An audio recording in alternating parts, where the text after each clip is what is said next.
What's up, everyone? This is Ruben from TGE, and in today's video, I want to show you how I got these trades. I swung puts for 53% return, and then this morning, we scalped a 50% return on SPY. You can see the timestamp is 12:28, so literally just about a minute ago. Okay, and I'm going to show you exactly how my thought process, how we did this, what tool did I use to be able to help me get this, and so on. All right. So first is first. About on Tuesday, I announced in the TGE community that I'm going short on SPY. Okay, there's been a lot of unusual option flow orders transactions happening in the option market, and Gextron has been pointing these out for a while now. Lots of short data puts as well too, and I'm going to show you here. This was I posted this yesterday in the community. I say, hey, like Gextron is pointing out hints today. Even though we were seeing a massive pump in the day, there was a lot of short call selling, not for April 2nd expiration, but for April 3rd and April 4th. A lot of calls were being sold off at a very aggressive rate, and a lot of put buying for September. And then also, if we take a look at the next image here, a lot of, I'm going to make this smaller too, a lot of just April 4th puts. This was happening all throughout the day. Very short data, right? 2 days expirations, and I'm seeing 800,000 orders, $3 million orders, 1 million orders. Like, it's all over the tape. This is an option flow tape from Gextron, and it's telling me like there's a lot of unusual activity happening for SPY as of right now, which was yesterday. Okay, today is April 3rd. And then what happened was that Trump had to do a speech, and out of nowhere, we had a massive sell-off, about a 3% day.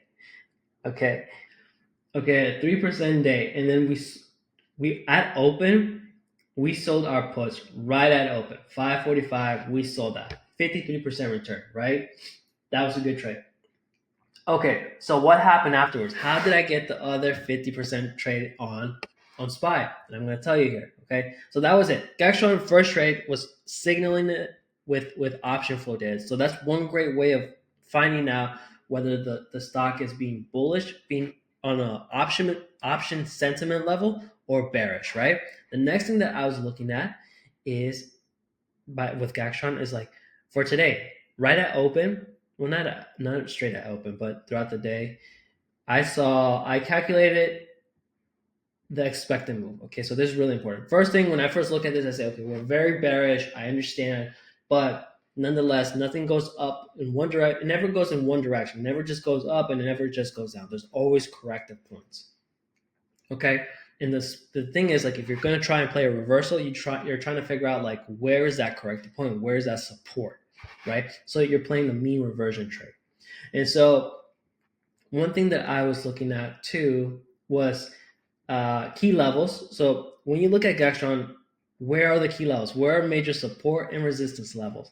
And the easiest way to do it is just go to Gextron and you say, okay, where are the big spikes? Right? Where's the big spikes? And every time I say it, it sounds so funny but that's how simple it really is. It's just like, where's the big spikes?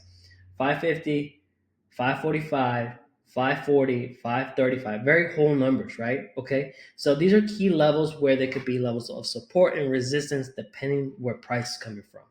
You know, if prices, this is the yellow line, this is where price is during the snapshot. If it goes to 545, that could be a level of resistance. But if it goes to 540, that might be support, right? So I mark these levels on my charting tool. 545. I don't have 535, 540 or 530, but if we mark them, I'm pretty sure they have significant meanings. So let's mark that real quick. I'm going to change the line here. I'm going to say 540. Okay. Funny enough, you see, okay, that's interesting too. 535. We're literally right at the area where it bounced, where I took the trade. 535. Okay, that's the weekly expected move. All right, so here's what's happening, right? The next thing I looked at was this DEM lines. You'll see them often in my videos where I say DEM. It stands for daily expected move. The way I figured that out is that I go to this little icon right here on the top right, and I click on that. Okay, I click on that, and then it says here, I look at the today's expiration because it's today's date. That's what I'm looking for, and I am looking for the expected move, which is this EM column. I grab this number. This number is calculated by Gextron, and the beautiful part about this that no other indicator, the ADR, the ATR, and Fibonacci tools, they will never be able to become as close to and as accurate as Gextron because I'm including in this math model implied volatility.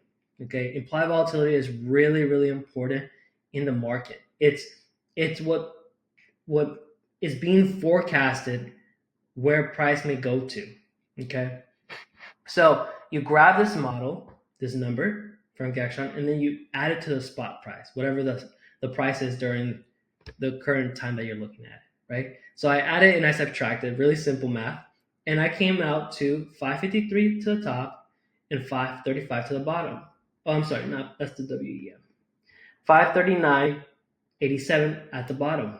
Okay, and you can see here that literally almost to the T, okay, it just went down a few cents below.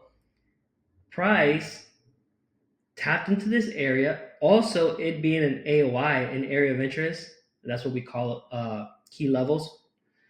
And then it bounced.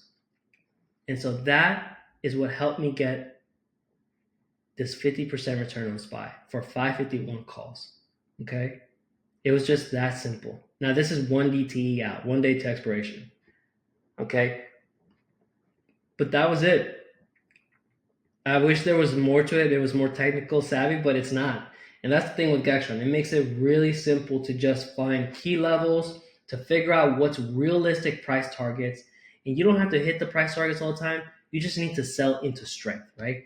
And so we just sell it, and I'm very aware of where that 545 is a key level. You can see here in the 5-minute time frame, it's bouncing off of 540, off of the DEM, right? Picking up some steam, but now it's struggling at the 545. And that's it, right? It doesn't get any more complicated than that. And that's it. If you want to try Gextron, get a 7-day free trial. I'll put some links in the description box, but this is as simple as it gets, okay? I'm going to create another video here talking about Fibonacci tools and why they're not helpful. And I'll give you a DIY expected move model, okay? So look out for that video. I'll be posting that out here shortly. And I'll see you guys in the next one.